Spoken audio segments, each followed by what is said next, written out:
हर तरफ आग, यूरोप जहन्नुम बन गया, लोग गर्मी से मरने लगे, घरों की चीज़ें तक पिघलने लगीं। इस वक्त वहाँ पे क्या सूरत हाल है?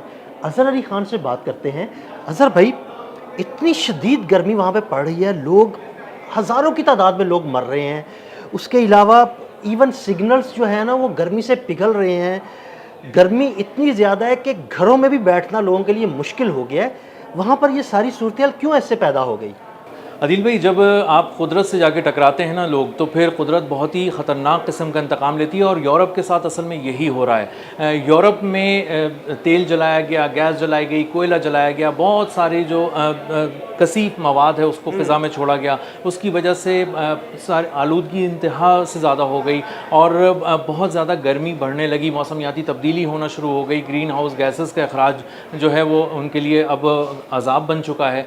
और मामला ये हो गया है, इस कदर गर्मी पड़ गई है कि जहाँ 26 डिग्री सेल्सियस जो है वो बहुत ज़्यादा गर्मी महसूस की जाती थी और लोग पंखा झल रहे होते थे हाथ से, वहाँ अब 41 डिग्री सेंटीग्रेड तक पहुँच गया है मामला। और कहा जा रहा है कि आने वाले दिनों में ये 45 डिग्री तक भी पहुँच सकता यानी है। वो दर्जा हरारत जो हमारे एशियाई ममालिक में रिकॉर्ड किया जाता है, यूरोप का वो ठंडा खित्ता जहाँ पर बर्फ़ पड़ती है, अगर वहाँ पर दर्जा हरारत 45 डिग्री तक पहुँच जाएगा तो वहाँ पर लोग मरना शुरू हो जाएंगे, क्योंकि उनके घर इस तरह नहीं बने हुए।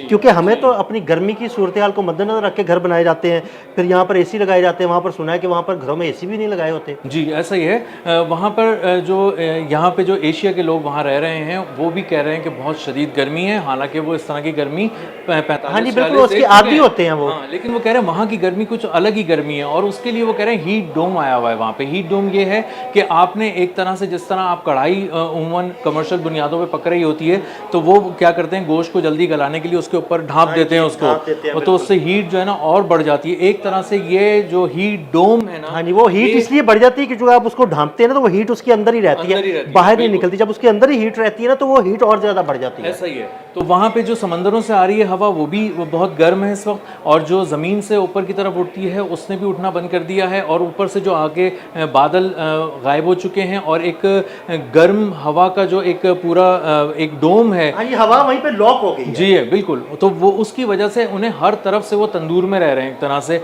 उनको सीधे हाथ से भी, उल्टे हाथ से भी, ऊपर से नीचे से, हर तरफ से गर्माइश बेइंतहा बढ़ गई है और हीट स्ट्रोक के केसेस जो हैं वो बहुत ज़्यादा बढ़ गए हैं। और बताया जा रहा है कि तकरीबन अमवात 2000 से भी ज़्यादा हो चुकी हैं। हालांकि ऑफिशियल अमवात अभी तक 1300 तक कोट की जा रही हैं, लेकिन अब बताया जा रहा है कि 1000 अमवात तो सिर्फ फ्रांस में हैं और वो भी पिछले 7 दिनों के अंदर रिपोर्टेड हुई हैं। और इसी तरह 300 अमवात और जगह पर हैं और बर्लिन में बहुत हालात बुरे हैं। और आप इससे अंदाज़ा करें कि गर्मी कितनी शदीद है कि वहाँ पे जो लोग सड़कों पे चल रहे हैं, जूते उनके चिपक रहे हैं सड़क के, कुछ वीडियोस भी सामने आई हैं। जी। और जो तारकोल है, जो सड़कों का जो सड़कें हैं वो पिघलना शुरू हो गई हैं, तारकोल उसमें पिघलना शुरू हो गया है।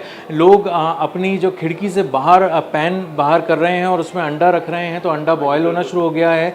और इसी तरह सिग्नल्स पिघलना शुरू हो गए हैं, गाड़ियों के टायर्स पिघलना शुरू हो गए हैं। और लोगों को अंदाज़ा हो रहा है कि उन्हें मुस्तकिल हवा के अंदर रहना है, मुस्तकिल पानी में रहना है, और वो घरों में भी नहीं रह पा रहे। तो उनके घर इस तरह से डिज़ाइन किए गए हैं कि वो जो है वो गर्माइश पैदा करें, क्योंकि वो बहुत ठंडे इलाके थे। उनके जो घर हैं वो नॉर्मली जो है ना, वो चूंकि वहाँ पे बहुत सर्दी होती है तो सेंट्री हीटेड जो है ना, इस चीज़ को मद्देनजर रख के बनाए जाते हैं। वहाँ पर एसी का तो कॉन्सेप्ट ही नहीं होता था। तो अब चूंकि इतनी गर्मी पड़ी है तो लोग एसी के लिए भाग रहे हैं, और मैंने सुना है कि वहाँ पर एसी की कीमतें भी बहुत ज़्यादा बढ़ गई हैं। एसी की कीमतें बढ़ गई हैं, पंखों की कीमतें बहुत बढ़ गई हैं, और मॉल का दरवाज़ा खोल रहे हैं तो लोग अंदर दौड़े चले आ रहे हैं, एक दूसरे के ऊपर चढ़कर, गिराकर, धक्का देकर और एसी उठा रहे हैं। और किसी को आउटर मिल रहा है तो किसी को इनर मिल रहा है। अच्छा अज़हर भाई, मेरे कुछ रिलेटिव्स वहाँ पे रहते हैं और उनसे मेरी बात हुई तो वो कहते हैं कि भाई एक एसी की ख़रीदारी और उसकी इंस्टॉलेशन पर ख़र्च जो है ना तकरीबन 5000 पाउंड तक पहुँच चुका है। एसी की ख़रीदारी पर तकरीबन 3000 पाउंड का खर्च आता है और इंस्टॉलेशन पे तकरीबन 2000 पाउंड लग रहे हैं। तो यानी आप अंदाज़ा लगाएंगे 5000 पाउंड अगर किसी के पास होंगे तो तभी वो एसी लगवा सकेगा इतनी गर्मी में। बिल्कुल ऐसे ही है। और आदिल भाई, कोई एक एसी से तो काम चलेगा नहीं। जो उन्होंने वहाँ पे पेट्स रखे हुए हैं, पालतू जानवर रखे हुए हैं, वो उनके लिए भी बहुत फिक्रमंद हैं। गर्मी से वो भी सारे जानवर बहुत बेहाल हो रहे हैं। और इस वक्त मामला ये है कि अगर आपको एक घर में भी एसी लगाने तो 2 एसी तो कम से कम लगाने। एक एसी के सामने अगर सब लोग बैठ जाएंगे तो दूसरा एसी जो है वो उनको उनको पेट्स के लिए चाहिए, जहाँ वो अलग रह रहे होते हैं, पेट्स रखे हुए होते हैं उन्होंने। और ये सारे घर डिज़ाइन भी इस तरह हुए हैं आदिल भाई कि ये ना गर्मी को बर्दाश्त ही नहीं कर सकते, क्योंकि ये गर्माइश के लिए बनाए गए थे, क्योंकि वो ठंडे इलाके हाँ जी बिल्कुल, वो सेंट्रली हीटेड घर होते हैं, वहाँ पर गर्मी वाला तो कॉन्सेप्ट ही नहीं होता, वहाँ पर सर्दी होती है, तो वो इसलिए सेंट्रली हीटेड घर होते हैं ताकि सर्दी से बचा जा सके। गर्मी का तो उनको अंदाज़ा नहीं था। और मेरे जो रिलेटिव जिनका मैंने आपको जिक्र किया वो भी ये कह रहे थे कि भाई हर साल 3-4-5 दिन के लिए थोड़ी बहुत गर्मी महसूस होती थी, लेकिन इस दफ़ा तो हद ही हो गई है। जी ऐसा ही है। और उन्होंने जितना कुछ वो गर्माइश के लिए जितना किस्म की शील्ड्स लगाई हुई थी वो सब पिघलना शुरू हो गई हैं और लोग घरों में टिक ही नहीं सकते। तो अब उन्हें समझ में नहीं आ रहा कि हम कहाँ जाएं, घर में तो आप रह नहीं सकते। बाहर आते हैं तो गवर्नमेंट ने बड़े पैमाने पे इस बात का अहतमाम किया है, इंतज़ाम किया है कि स्प्रे किया जाए, वाटर स्प्रे किया जाए, वाटर गन्स के ज़रिए, बड़ी बड़ी तोपों से, वाटर कैनन्स के ज़रिए किया जा रहा है। बाज़ जगह पे कहा जा रहा है कि वो जो पानी की तोप है वो चलाई जा रही है ताकि लोग उसमें नहा सकें, हर वक्त अपने आप को गीला रखें और अपने आप को बचा के रखें गर्मी से। लेकिन मामला ये हो रहा है कि लोग तो चूँकि इसके आदी नहीं है, इसलिए बहुत तेज़ी से वो हीट स्ट्रोक का शिकार हो जाते हैं। और चूँकि टेम्परेचर डबल हो चुका है, जितनी गर्मी वो महसूस करते थे, जिसको वो गर्मी कहते थे, उससे दुगना हो चुका है। तो अब मामला ये हो चुका है कि जो लोग एक दूसरे को बचाने में लगे हुए हैं और ख़ुद अपने आप को पानी के अंदर रखते हैं, और जो गिर जाता है उसको हॉस्पिटल लेके जाते हैं। हीट स्ट्रोक के केसेस बहुत ज़्यादा बढ़ गए हैं और अब लोगों को कहा जा रहा है कि आप किसी ऐसी, ये भी नहीं कहा जा रहा कि घरों पे रहें, कहा जा रहा है कि ऐसी जगहों पे रहें जहाँ पानी अवेलेबल हो। लोग डिहाइड्रेट भी हो रहे हैं क्योंकि वो ठंडे इलाकों के रहने वाले थे, अब गर्मी पड़ रही है तो उन लोगों को अंदाज़ा ही नहीं हो रहा भाई अपने आप को ठंडा रखने के लिए ऐसे कौन से मशरूबात हैं जिन्हें पिया जाए ताकि वो अपनी गर्मी को दूर कर सकें, इन्वायरमेंट की गर्मी को दूर कर सकें और डिहाइड्रेट ना हो। देखिए अदीब भाई, हम लोग यहाँ रहते हैं ना, तो हमें अंदाज़ा है कि गर्मी कब कितनी कब हो सकती है, और जब बढ़ रही होती है हमें अंदाज़ा हो जाता है कब हमें छत के नीचे रहना है, कब हमें किसी दरख्त की छांव के नीचे रहना है, कहाँ बाइक को रोकना है, गाड़ी को रोक लेना है, पानी कितना पीना है। और तबीयत ख़राब होने से थोड़ी देर पहले लोग अप्रोच करना शुरू करते हैं उन महफूज जगहों पर जहाँ या लोगों से मदद मांग लेते हैं। अब यूरोप में ये सब चीज़ें थी ही नहीं, लोगों को आइडिया ही नहीं है कि गर्मी क्या है और वो किस तरह कब आके आपको एकदम मफलूज कर देती है, आप उसके शिकंजे में जकड़ जाते हैं। तो हो ये रहा है कि लोग अभी ठीक खड़े हैं और थोड़ी देर बाद किसी सबवे पे, किसी बस स्टेशन पे, किसी सड़क पे अचानक गिर गए। और जब गिर गए तो लोगों को अंदाज़ा नहीं है कि क्यों गिर गए, क्या ये हार्ट का कोई प्रॉब्लम है या कोई दीगर मसला है, तो वो फिर उसको लेके जाना चाह रहे होते हैं। अब यहाँ पे अगर कुछ होता है तो फ़ौरन वो तौलिया रख देते हैं, गीला तौलिया रख दिया, किसी तरह उनको पानी पिलाया, उनके मोज़े उतार दिए, जूते उतार दिए, उसमें कुछ मालिश वगैरह कर दी लोगों की, तो इस तरह कुछ करके उनको साए में ले गए।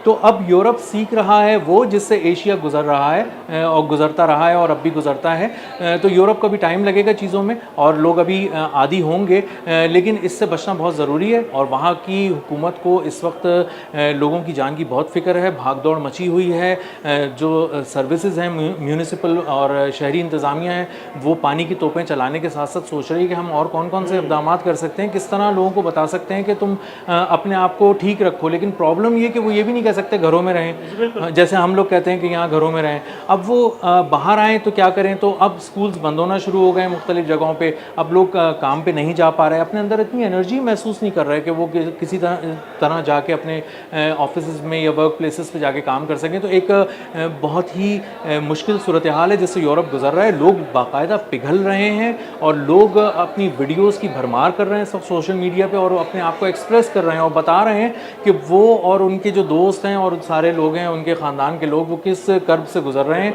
अज़हर भाई, जिस क्लाइमेट चेंज का सामना हम पिछले तकरीबन 10 साल से कर रहे हैं, अब यही क्लाइमेट चेंज यूरोप की तरफ चला गया। जी ऐसा ही है और ये हमारे लिए भी एक वार्निंग साइन है कि अब ये चीज़ें यहाँ पर भी पलट कर आएंगी तो पहले से ज़्यादा ख़तरनाक और ख़ौफनाक हो सकती हैं। जिस तरह 26 डिग्री को वो समझते थे कि गर्मी है और आज 41 और अब 45 होने जा रहा है और डबल होने जा रहा है। इसी तरह हम भी जिन टेम्परेचर्स को बेंचमार्क समझते थे 40, 45, 46, 47, ये टेम्परेचर इससे भी ज़्यादा बढ़ गया। तो हमें भी ये देखना पड़ेगा कि हमें आगे क्या करना चाहिए। तो ये मामला सिर्फ यूरोप का नहीं है, ये पाकिस्तान का है, एशिया का है और मिडल ईस्ट का है। हर तरफ क्लाइमेट चेंज चेंज से तबाही आ रही है, बहुत ही तेज़ी से मौसम तब्दील हो रहे हैं, अनप्रिडिक्टेबल मौसम हो रहे हैं।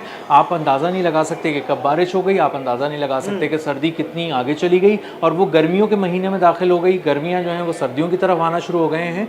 तो लोगों को अब इसके साथ जीना भी पड़ेगा, इसको संभालना भी पड़ेगा और साथ साथ गवर्नमेंट और लोगों को मिलकर एक ऐसा मैकेनिज़्म बनाना पड़ेगा जो हम मौसमियाती तब्दीली का मुकाबला कर सकें और ख़ुद को महफूज रख सकें। बहुत शुक्रिया अज़हर भाई ने बड़ी तफसील के साथ इस सारे मामले पर रोशनी डाली। मज़ीद अपडेट्स के लिए हमें फॉलो करते रहें। अदील अहमद और अज़हर अली ख़ान को इजाज़त दीजिएगा। अल्लाह हाफ़िज़।